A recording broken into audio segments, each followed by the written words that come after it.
Nasunog ang tatlong magkakatabing apartment sa Sampaloc, Maynila. Wala tuloy matirhan ang 15 residente.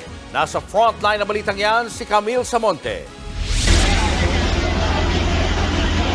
Makapalang usok at naglalagablabang apoy sa bahay na ito sa Sisa Street sa Barangay 495 sa Sampaloc, Maynila. Isa ito sa mga nadamay sa sunog na nagmula sa ikalawang palapag ng isang apartment na nagsimula pasado alas 12 ng tanghali kanina. Patuloy pa rin iniimbestiga ng Bureau of Fire Protection kung saan nagmula ang sunog. Dahil gawa sa light material ang bahay na pinagmula ng sunog, agad na kumalat ang apoy at nadamay na rin ang katabing dalawang apartment.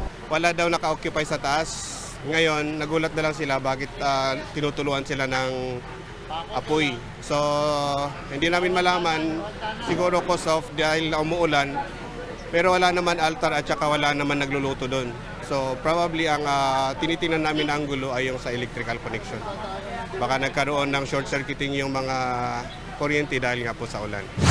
Bandang alas 3 ng hapon na ideklarang fire out ang sunog. 15 residente ang apektado pero hindi na sila nakapanayam. Nag-alsa balutan na raw kasi sila. Yan ay kahit pa wala naman daw evacuation center para sa mga nasunugan. Wala rin naman daw sa kanila ang nasaktan sa sunog. Pero may 2 bumbero ang bahagyang nasugatan matapos mabagsakan ng kahoy habang inaapula ang apoy. Wala ring pahayag ang barangay sa nangyaring sunog.